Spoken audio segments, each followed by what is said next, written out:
शास्त्र एजुकेशन। मैं हूं आपकी साइंस टीचर मैत्री और मैं लेकर आ गई हूं बिल्कुल नया वीडियो आपके लिए on the topic nutrition in plants. So students, I hope you all are doing great and having a great time in schools and going through all the topics wisely. सभी टॉपिक्स को एकदम ध्यान से पढ़िए और सारे वीडियोस को बिल्कुल ध्यान से एंड तक देखिए ताकि आपके सारे कॉन्सेप्ट्स क्लियर हो पाए। जैसे कि मैंने इससे पहले वाले वीडियो में भी आपको बताया था कि ये जो आप पढ़ रहे हैं ये आपके फाउंडेशन टॉपिक्स हैं जो आपको आने वाली क्लासेस में हेल्पफुल होंगे। So with that note, let us proceed towards today's video. So students, last class में हमने पढ़ा था न्यूट्रिशन इन प्लांट्स, जिसमें हमने पता किया था कि प्लांट्स जो है वो ऑटोट्रॉफ्स क्यों होते हैं। क्यों होते हैं ऑटोट्रॉफ्स? क्योंकि वो परफॉर्म करते हैं process of photosynthesis. They are performing the process of photosynthesis because of which they are autotrophic. अब हम बात करेंगे कुछ ऐसे प्लांट्स की जो कि फोटोसिंथेसिस परफॉर्म नहीं कर रहे हैं और वो अदर्स पे डिपेंडेंट है ऑन फॉर फूड, है ना। अच्छा, वो कंप्लीटली डिपेंडेंट नहीं है, हो सकता है वो पार्शियली डिपेंडेंट हो, बट क्योंकि वो डिपेंडेंट है इसलिए हम उन्हें क्या कहेंगे, हमने डिस्कस किया था ना, the mode of nutrition in which the organism depends on the other organisms are called heterotrophic nutrition and such type of organisms will be called heterotrophs. So there are certain plants which are dependent on the other organisms for their food. So heterotrophic mode of nutrition भी एक तरह से नहीं होता है, heterotrophic mode of nutrition के भी अलग अलग types होते हैं। So now let us discuss about heterotrophic nutrition in detail. Here you can see heterotrophic mode of nutrition कैसे होते हैं, parasitic, insectivorous, saprotrophic and symbiotic. Parasitic mode of nutrition is in which the organism depends on the host. This is the mode of nutrition in which organism depends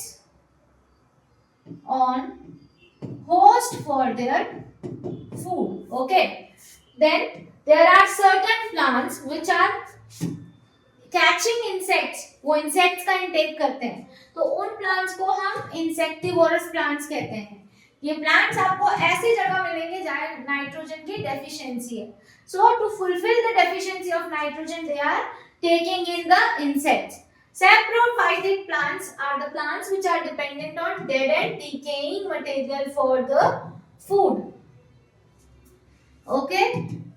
And then we have symbiotic. Symbiotic is also called mutualism, mutually benefiting each other.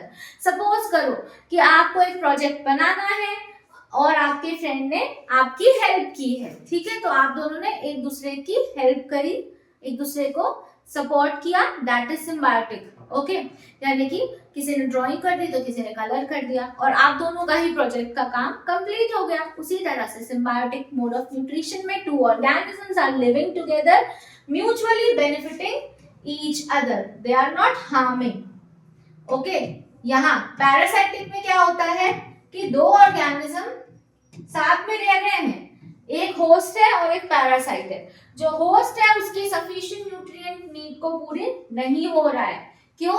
क्योंकि जो parasite है वो उस particular intake कर ले रहा है, पूरे न्यूट्रिएंट्स का इनटेक होस्ट का कौन ले रहा है, पैरासाइट्स।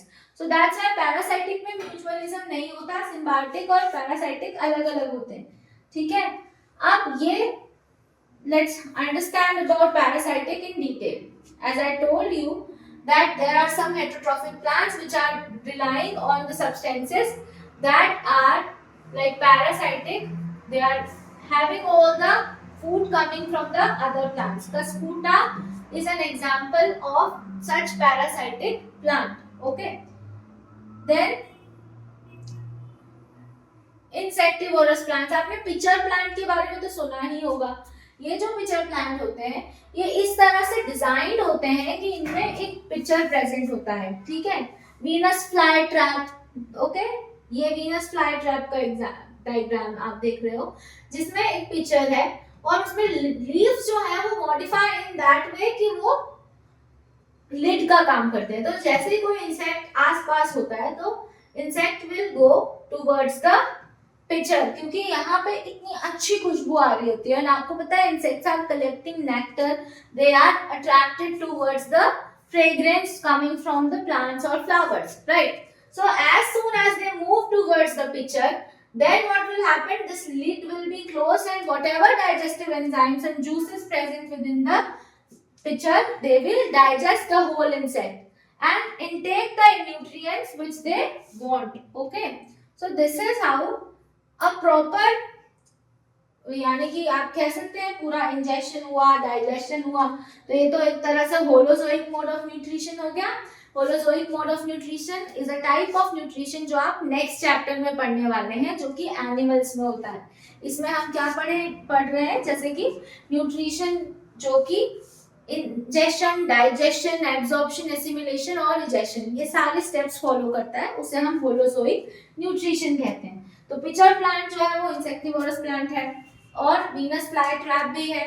तो ऐसा मैंने आपको कहा कि इसमें जो ये पिचर आप देख सकते हैं, ये पिचर है, लीव्स मॉडिफाई है लिड की तरह, जैसे इंसेक्ट अंदर जाता है लीव्स क्लोज कर देते हैं इसको, और यहाँ पे पूरा प्रोसेस ऑफ डाइजेशन कंप्लीट हो जाता है within the pitcher and then the insect will be digested. ये प्लांट्स जो होते हैं कंप्लीटली होल लाइक हेटेरोट्रॉफिक नहीं होते हैं, they are taking in the insects to fulfill the need of nitrogen. As मैंने बताया कि नाइट्रोजन एक बहुत इंपॉर्टेंट कंपोनेंट है, इससे पहले भी हमने पढ़ा था. अमीनो एसिड्स और प्रोटीन्स में नाइट्रोजन प्रेजेंट होते हैं. इनके लाइक नाइट्रोजन के एब्सेंस में प्रोटीन अमीनो एसिड जैसा कोई स्ट्रक्चर एग्जिस्ट नहीं करेगा, ठीक है. तो वो नीड फुलफिल करना जरूरी होती है. तो पिचर प्लांट्स आपको ऐसे एरियाज में मिलेंगे जहां नाइट्रोजन की डेफिशिएंसी होती है और नाइट्रोजन की नीड्स को फुलफिल करने के लिए they are taking in the insects. Now ये मशरूम्स काफी ज्यादा फेमस है, प्रोटीन रिच डाइट होती है, सबको अपने डाइट में मशरूम्स को इंक्लूड करना चाहिए. ये कैसे प्लांट्स हैं? ये फंगाई की कैटेगरी में आते हैं and you can find them in the dead and decaying areas. Okay, they are the organisms which are dependent on dead and decaying material for their nutrients. ये क्या होता है? ये कुछ digestive juices को dead and decaying material पे pour करते हैं और directly nutrients का absorption करते हैं. So fungi is a saprophyte. Okay, it's a like you can see mushroom is beneficial, but आपको एक fact बताऊं, सारे mushrooms edible नहीं होते. हमें किसी भी मशरूम को ऐसे यहाँ वहां से उठाकर नहीं कुक करना चाहिए, नहीं खाना चाहिए. आपको मार्केट में प्रॉपरली स्टेरिलाइज्ड मशरूम अगर पता है, या फिर आप खुद ही कल्टीवेशन से जुड़े हुए हैं, आपको पता है कि ये मशरूम एडिबल हो सकता है, तो ही उसका इंटेक करें. कुछ मशरूम्स बहुत ही पॉइजनस भी होते हैं, so they are not as healthy as I told you. Protein का सोर्स नहीं, क्या पता वो किसी टॉक्सिक सब्सटेंस का भी सोर्स हो सकते हैं. अब मैं बात करूंगी सिम्बायोटिक एसोसिएशन की. As I told you, symbiosis क्या होता है? Mutual or like an organism living together, mutually benefiting each other. ये lichens का एग्जाम्पल आप देख सकते हैं आपकी स्क्रीन पे. lichens क्या होते हैं? They are the symbiotic association of algae and fungi. Algae and fungi. ये कलेक्टिवली बनाते हैं लाइकेंस. लाइकेंस जो है वो नेचुरल इंडिकेटर्स भी होते हैं, इनसे हमें मिलता है लिटमस सॉल्यूशन. इसके बारे में आप नेक्स्ट चैप्टर है आपके जिसमें हम एसिड बेसिस के बारे में बात करेंगे, तब हम बात करेंगे इस नेचुरल इंडिकेटर की. अभी हम न्यूट्रिशन की बात कर रहे हैं, तो न्यूट्रिशन पे हम बता रहे हैं कि lichens are the symbiotic association of algae and fungi. That means two organisms living together mutually benefiting each other. Algae जो है, it's providing food to fungi. Fungi is providing shelter to algae. In that way, both are benefiting each other and staying together. So this is symbiotic nutrition. Now, as you know, we are growing plants non-stop. है ना? आपको पता है कि plants का cultivation हम कर रहे हैं regular basis पे. अब किसी लैंड पे आप कल्टीवेशन करे जा रहे हो, तो जो भी न्यूट्रिएंट्स सॉइल में प्रेजेंट थे उसका एब्जॉर्प्शन रेगुलर बेस पे हो रहा है. जब इसका एब्जॉर्प्शन इतने रेगुलर बेस पे हो रहा है, तो फिर इसकी फुलफिलमेंट कैसे होगी? तो या तो फार्मर्स फर्टिलाइजर्स और मैन्योर को यूज करते हैं. इसके अलावा नाइट्रोजन की नीड्स को फुलफिल करने के लिए कुछ फ्रेंडली माइक्रोब्स सॉइल में प्रेजेंट होते हैं. इन माइक्रोब्स को हम कहते हैं nitrogen fixing bacteria. They are helpful in enriching the nutrient content of the soil time to time. Rather than that, fertilizers and manures are the good source to fulfill the needs that are required by the plant.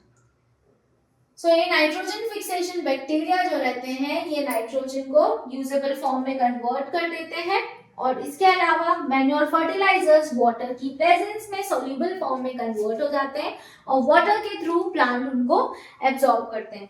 तो soil की जो nutrients है उनको fulfil या enrich दोबारा से करने का काम कौन कर रहा है? It is getting done either by the manure fertiliser और by some biological agents which are called nitrogen fixing bacteria. So students, इसके बारे में आपको डिटेल में नाइट्रोजन साइकिल प्रेजेंट होती है. लाइक नाइट्रोजन आपके एटमॉस्फेयर में N2 के फॉर्म में प्रेजेंट है. तो नाइट्रोजन आपको इस फॉर्म में प्लांट्स इसको यूज नहीं कर सकते. तो कुछ नाइट्रोजन फिक्सिंग बैक्टीरियाज इसको अमोनिया या फिर किसी भी सॉल्युबल फॉर्म में कन्वर्ट कर देते हैं. ठीक है. अब इसका यूटिलाइजेशन होता है बाय प्लांट्स. फिर एटमॉस्फेयर में और नाइट्रिफाइंग बैक्टीरिया प्रेजेंट होते हैं तो वो नाइट्रिफिकेशन करते हैं और इसके बाद कुछ डीनाइट्रिफाइंग बैक्टीरिया होते हैं वो डीनाइट्रिफिकेशन भी करते हैं. ठीक है. और जैसे ही वो डीनाइट्रिफिकेशन करते हैं नाइट्रोजन गैस वापस से एटमॉस्फेयर में रिलीज हो जाती है.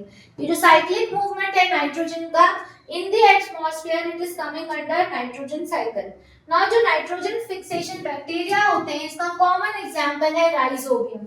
राइजोबियम जो है ये सिम्बायोटिक एसोसिएशन में मिलता है by in the leguminous plants. कुछ लेग्यूमिनियस प्लांट्स में सिम्बायोटिक एसोसिएशन में प्रेजेंट होता है. सिम्बायोटिक अभी हमने पढ़ा.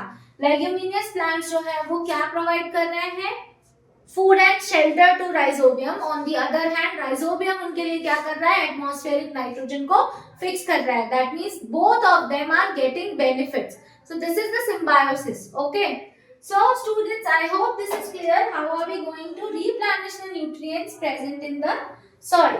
So with that note, now we are done with our chapter number 1, that is nutrition in plants. हमने complete कर लिया है nutrition in plants, जिसमें आपने पढ़ा कि nutrition क्या होता है. प्लांट्स में न्यूट्रिशन जो है वो ऑटोट्रॉफिक है.